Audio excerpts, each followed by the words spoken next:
Dr. Linda Street is a board-certified maternal-fetal medicine specialist and life coach who focuses specifically on physician negotiations. She's the founder and CEO of Simply Street MD Negotiation Coaching, found at simplystreetmd.com, where she helps female physicians take charge of their lives and negotiate for the salary they deserve. She lives and breathes to close the gender gap. She also hosts the Simply Worth It podcast, where she discusses physician contract negotiations. So we start out discussing how it's critical to change your mindset when you finish your training and you're going into your first negotiation. Because you've been the toilet paper on someone's shoe for the last decade, and now you're the prize. So negotiate like it. One of her main points is that you'll never know what you can get unless you ask. Negotiation isn't a zero-sum game where there's a winner and a loser. So there's no reason for it to be an adversarial relationship. It's about finding a way to work together. And it's critical to think about your priorities because it isn't just about money, although money is definitely part of it.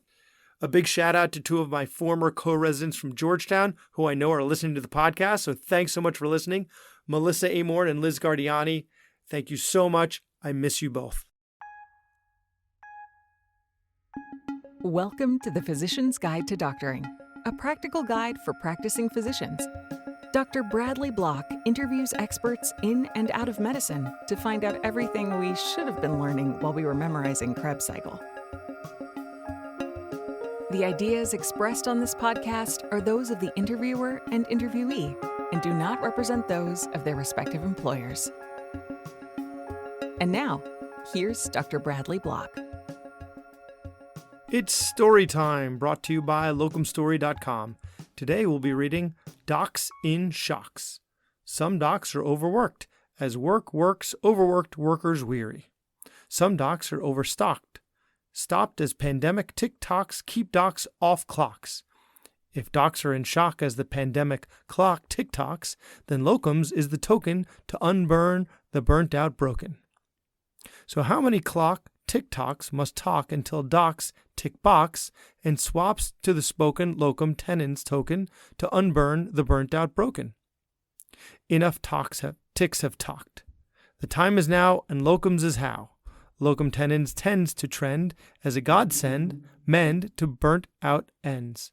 For more locum tenens information, go to drpodcastnetwork.com. Locum Story is your final destination. Dr. Linda Street, thanks so much for being on the podcast. Hey, thank you so much for having me. I'm excited to be here this evening. So let's go in chronological order for negotiation. So your first job out of residency, where do you even begin? Because for me, I ended up taking a job and I had no idea what I could negotiate. You're going to tell me all the things I did wrong. What were the levers I could pull? I joined a large practice, and certainly there were larger practices, but I had no idea. And I ended up giving it to a lawyer who maybe negotiated some wording here and there, but they didn't really negotiate. They just tried to protect me from things like liability. So for those that are coming out of residency, where do you even begin? Right. And it's so funny because I'm going to start one step before all the things that you talked about, and then we're going to get there too. But I think the first thing is knowing that what you offer has value. Because when you're first out of residency, you've spent the last 3 to 7 years being beat up, basically. Like, people have made you their scut monkey. They have made you do all the tasks they don't want to do. They have told you there are 20 other people who want your job, and so suck it up. And you've just been in that culture so long that you're so excited for that attending job that no matter what they put on that piece of paper, it's a whole lot of money compared to PGY 5, PGY 4, whatever.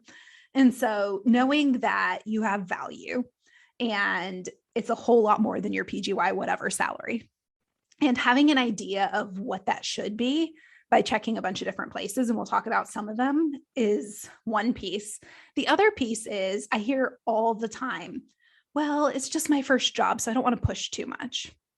Well, newsflash, as a physician, you bill exactly the same as a new attending as you will 20 years down the road.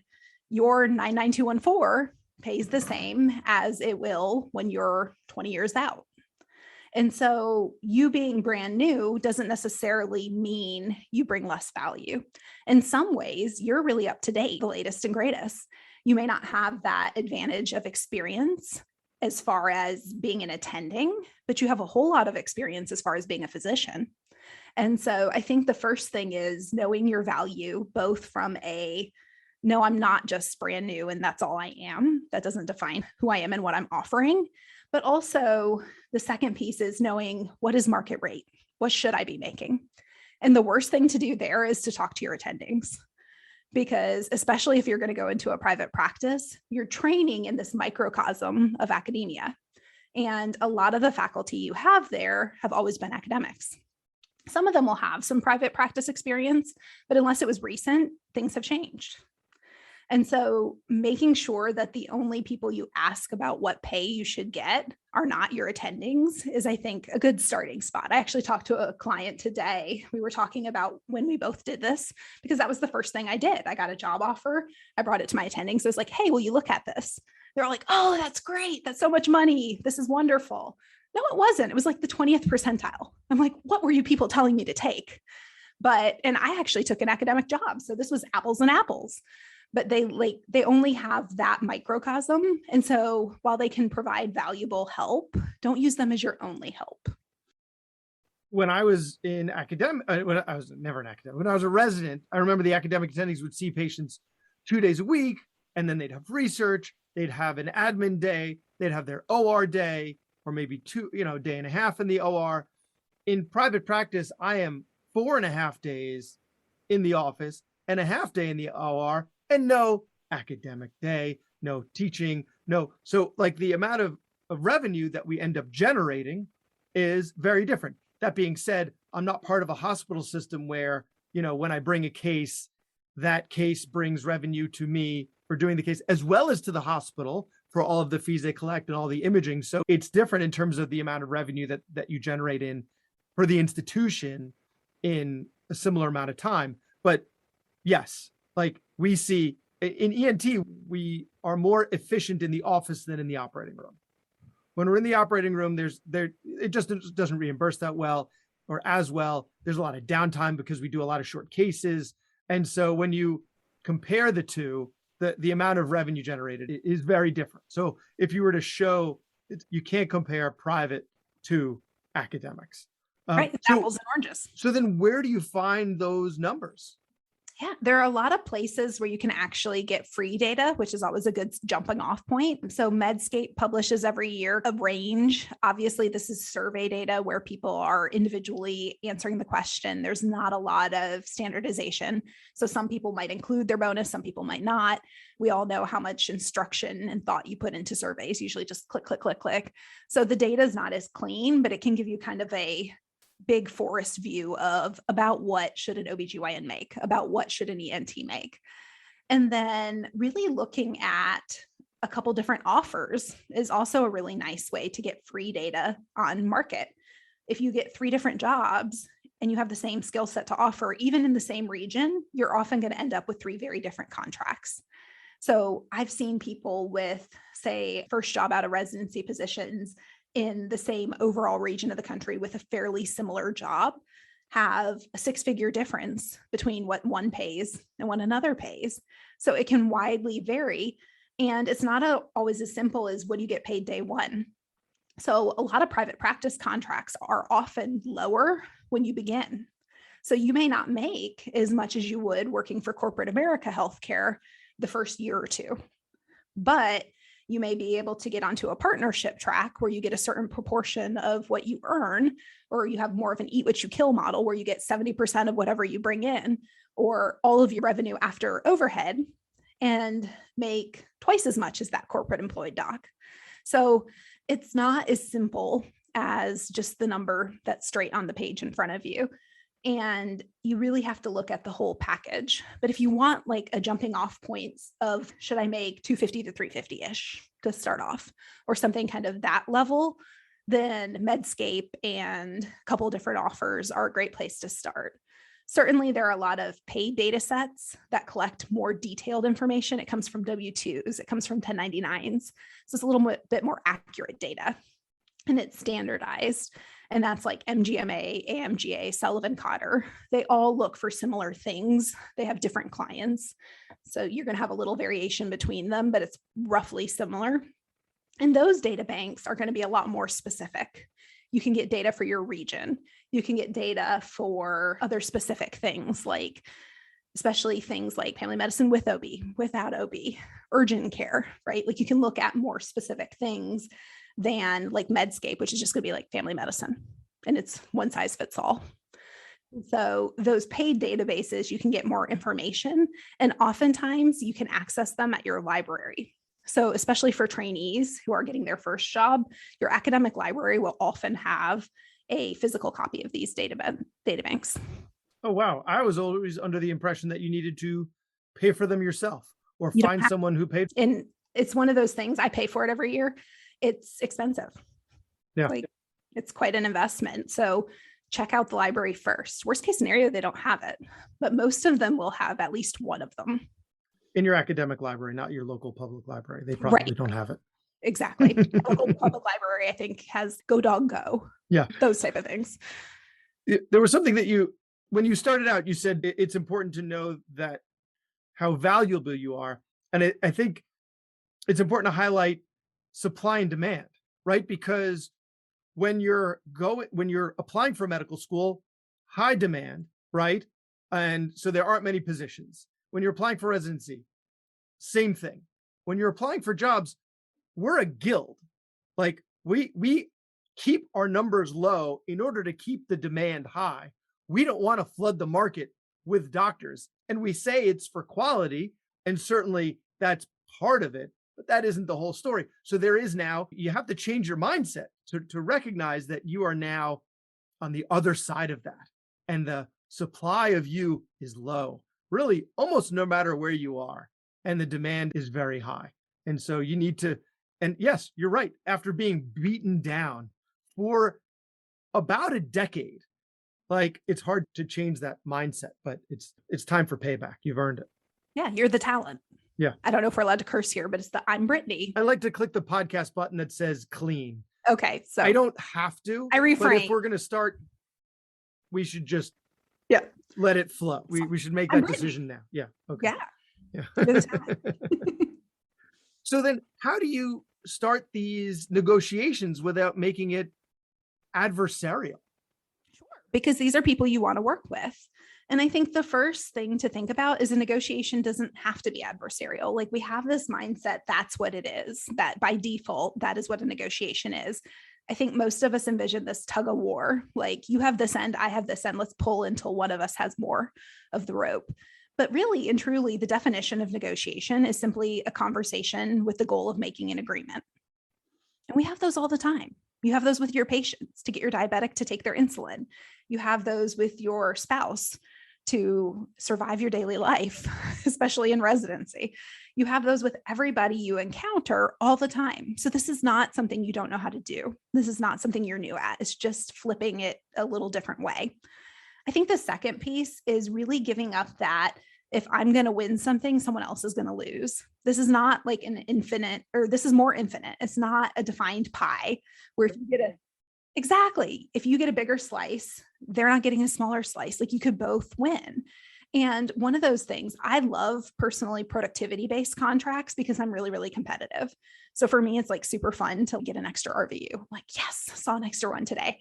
I actually keep track at the end of each day of what RVUs I build to keep my employer honest. But so for me, production's really fun. There are other people that it tortures them. It is just not fun. So they don't like that.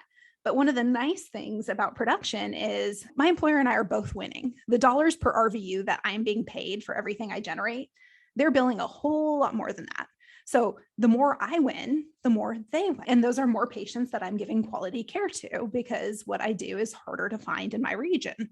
And so everybody wins, and it doesn't have to be either or, it can be both. And the other thing is even things like, well, how do we both win if I want to work part-time? So time is actually one of the things that I have the most conversations about because it's not just salary. Salary is a piece of the puzzle, but it's not the only thing. Really looking at how much do I want to work? How is it a benefit to my employer for me to work 3 days a week instead of 5? It's a benefit to them because you're probably going to last in that job longer. Your turnover is going to be less, probably. I mean, maybe not, maybe. But if you're in a job that is designed to fit you, instead of squishing yourself into a job that isn't designed for you, you're probably going to last longer. You're probably going to be happier and more productive and more likely to stay, which is less turnover costs. So that's how they win, giving you a contract that may not otherwise look on first glance like it's as advantageous for them. And so you just have to sell it to them that way. So you got to find a way to make them think that it's a good idea, right? Like you got to find what's important to you and important to them and find this middle ground, this negotiation. Right. And that's what you said about finding something that's important to you. What do you want? So many of us go into our job search saying, okay, I'm going to be offered these different jobs and I'm going to negotiate salary. Okay, well, that's fine. But what do you want your job to look like? If it doesn't match what the job looks like, see if you can make it match more. We can't all just sip martinis and work 4 days a week and work like 2 hours each of those days and make 600 grand. Yeah, there are only so many dermatologists. There are only so many available people to offer the skill set you have to that system that's looking to hire you or that group that's looking to hire you. So if for you, it's really important, say you're a morning person, you just like to hit the ground running and you want to be done to pick up your kids at school at 3 p.m. They may be able to have a 7 to 3 schedule. My office starts ultrasounds at 7:30 a.m. So there's no reason why you can't adjust things like that. Even small changes can make a big difference in your life and may not make a whole lot of difference in their bottom line. So just be creative. So how do you know what's flexible and what's inflexible, what's negotiable and what's not, right? There's money. So we already talked about that. Like this is how you research salaries in the area, but how do we know what other aspects are things that are, one, worth not trying to negotiate, and two, not immutable? Yeah, I think anything is negotiable until you're told no. And even then, it may not be a real no. It might be a like, sort of not right now. Yeah. And so anything that's important to you and would make your life better in that position is worth at least bridging the conversation, like broaching it, saying, Okay. hey, this would be ideal if we could tweak this way. How do we make that happen? Well, I have an example for you. Let's say a practice is saying, we're looking for someone who's a real go-getter, someone who's going to be able to build their practice, someone who's going to be able to work hard to build their reputation in the area and make themselves available for their patients. And you're like, great, I don't do weekends. Right. That's not something that you want in your life at this point, or maybe ever, right? And then you give them this sense that maybe you're not the go-getter they were hoping you would be. Right.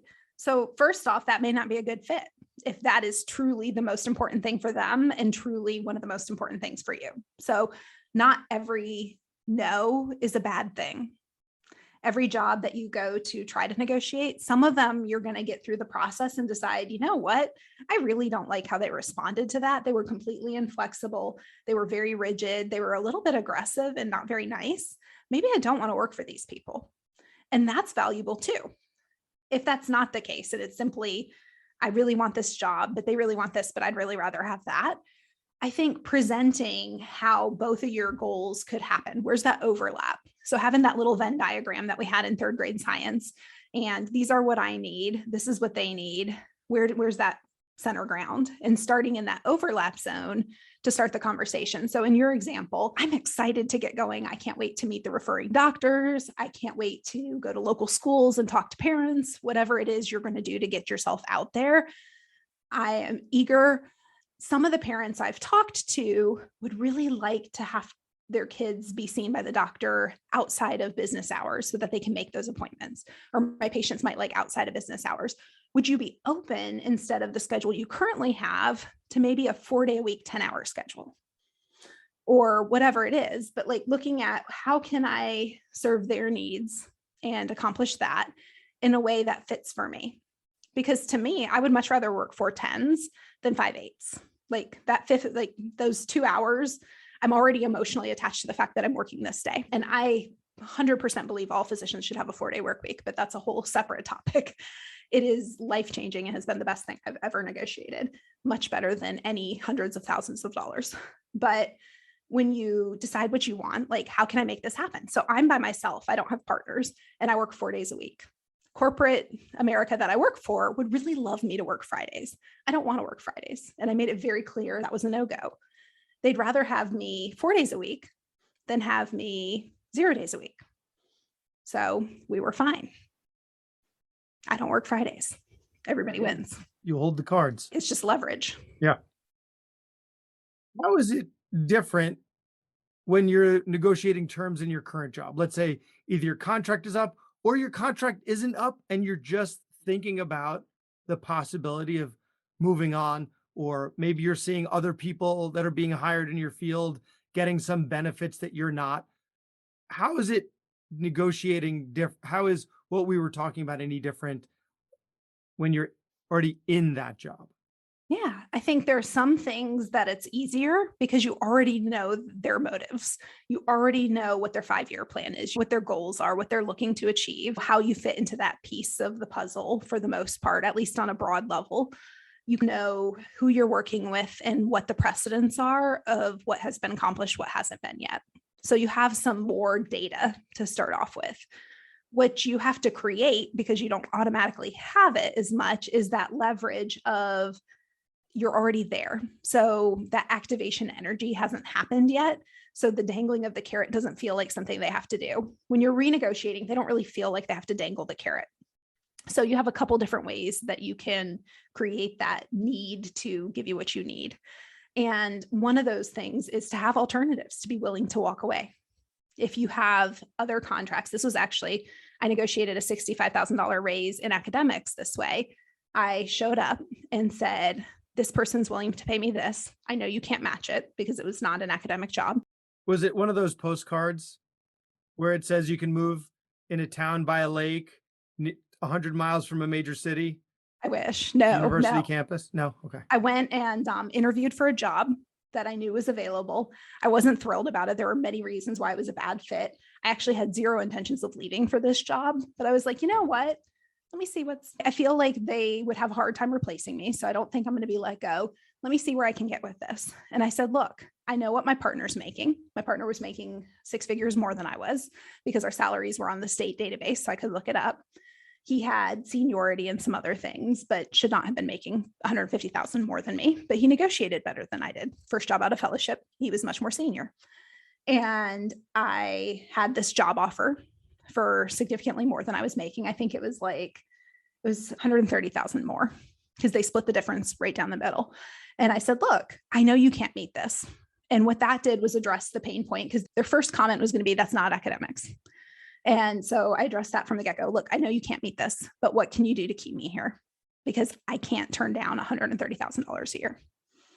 And then magically, despite the fact that they can only give you a 10% raise without having to get Board of Regents approval or whatever it was, that was the BS they told me, I got an 18%, and they just changed how they looked at it. So some of my raise was actual raise, and the other part was a stipend for some baloney, sorry, trying really hard not to curse, baloney title that they gave to me.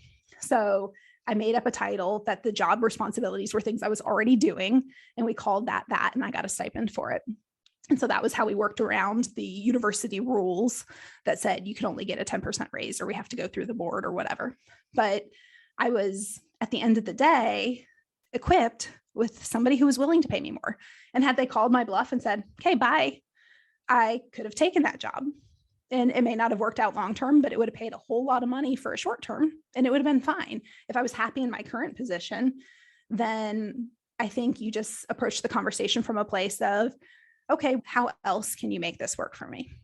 I think as long as you're collaborative and open, then you can move the conversation forward. How often can you pull that trigger, though? Of like, I'm going to leave. I'm going to do it this time. I really mean it. Yeah, probably not often. That's like a one-time thing. And to be honest, the pay gap was so great that had they said, no, we're not giving you any more money, I would have started seriously looking for other opportunities. So that's one way to do it. If you're like, you know what, I'm going to end my career here. This is where I'm going to be. This is where I want to be. I think saying, look, these are the things that I would like. How can we make them happen? and bring a list of things. So this is another place where it's helpful to toot your horn a little, which we're not really great at doing. So a lot of times the people who are giving you money, especially in corporate environments, are not even clinicians. So the people you're negotiating your salary with may or may not be a clinician, but letting them know, hey, this is the amount of revenue we brought in last month. Hey, we got a new referring doc to send us patients. We're busting into this market share. Hey, I did this wonderful thing. And it feels a little braggy and weird at first, but the more they associate you with being a person who does good things, because they're like, oh yeah, every time I talk to her, she's just exploding. She's bringing in new market share. She's got increased productivity. They're having more patients. They did this quality project, whatever it is that you shine in. Let them know, because if you don't tell them, they don't know. Nobody, especially an administrator, but even in a department full of clinicians, they're busy seeing their own patients. They're busy managing the practice. They're busy doing 5 million other things. They may not have noticed, oh, you tapped into this market share that had previously been hard to tap into. Or, oh, you're all of a sudden connected to XYZ group, which is going to send in patients. Or in a primary care environment, hey, you're somebody who now is doing the school physicals or whatever it is. Anything you're doing that furthers the agenda of the group or practice you're working for is worth tooting.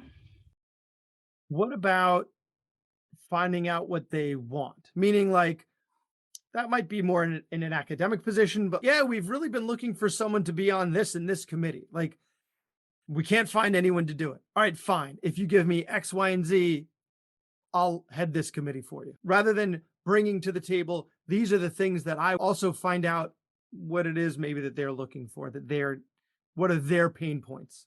Yeah, because that's the other circle where you're trying to find that overlap. So the more you can present what you offer as a solution to their problems, the more you're going to get, the further you're going to go. Absolutely. So let's say now, a little different scenario, you're mid-career and you're looking for a new job. And it sounds like most of the things that we discussed really apply in any of these situations. But like, you've already told us how you figure out your worth, how to tell them what you're bringing to the table, and figuring out what you really want. So if you're mid-career, let's say you're moving across the country for something, all right, spouse, whatever. Is there anything that you're going to do differently? I think the advantage of being mid-career is you have a track record. So you can say, hey, this is a priority for you. I can help you do this. I've done this before. And one of the things you want to be paying attention to in your interview, when you're trying to decide what questions do I ask in an interview, yeah, you want to know, are the schools good? Or do you like living here? Do you like your partners? Those things are all great. But you also want to ask questions that help you to negotiate.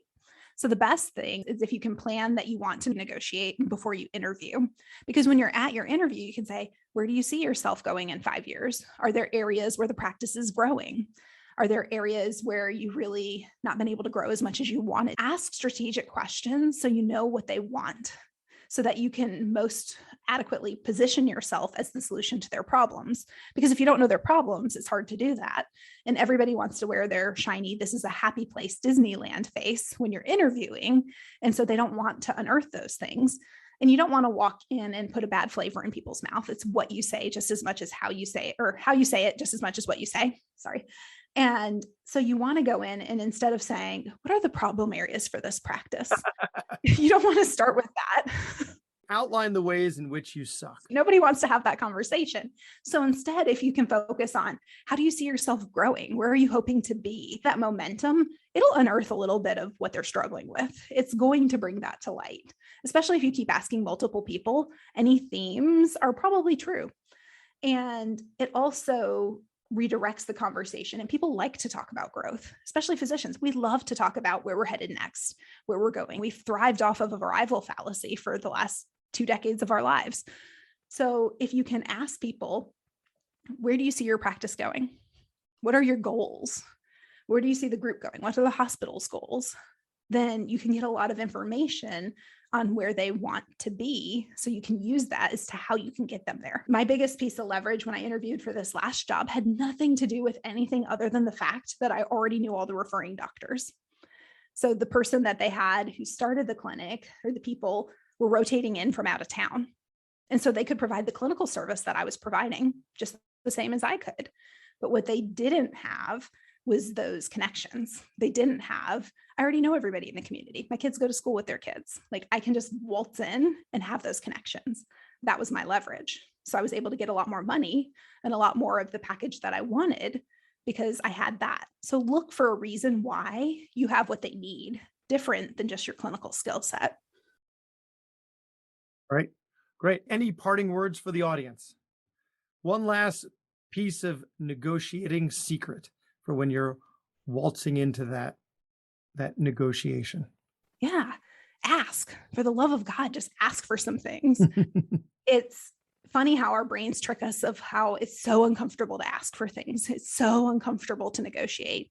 Well, it's really uncomfortable to find out 10 months down the road, the other guy did negotiate and makes $50,000 a year more than you do. Oh, So that's a whole lot worse than the slight discomfort for a little while of having a conversation that they're expecting. People who are giving you employment contracts expect you to counter. They expect you to negotiate. It is part of the process. Yeah, it's a bonus if you just say, sure, I'll sign on the dotted line when they give you a crappy contract. But if you can ask for what you want, they expect that. It's not weird. It's not unusual. So go for it. Ask for it. and tell us where people can find you online. I'm at www.simplystreetmd.com. And tell us about the podcast. Oh, yeah. So sorry. I have a podcast as well that is dedicated completely to negotiations called Simply Worth It. And you also do coaching, negotiation coaching for female physicians, correct? I do. So we have a group that we do group coaching and individual sessions for female physicians, trying to close the gender gap and help you to advocate for yourself effectively. I have on occasion worked with male physicians and one-on-ones. They typically don't want to be in a group with all the women.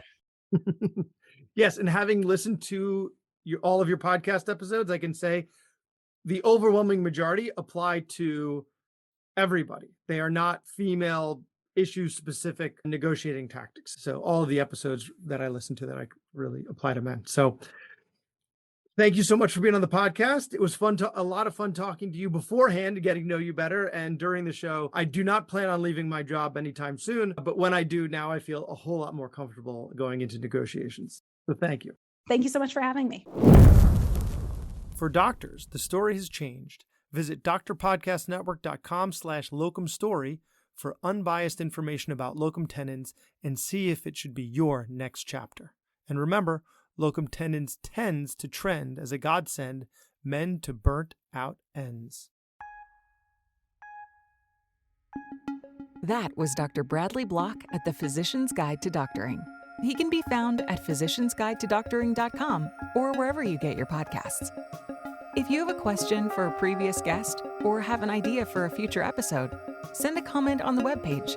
Also, please be sure to leave a 5-star review on your preferred podcast platform. We'll see you next time on the Physician's Guide to Doctoring.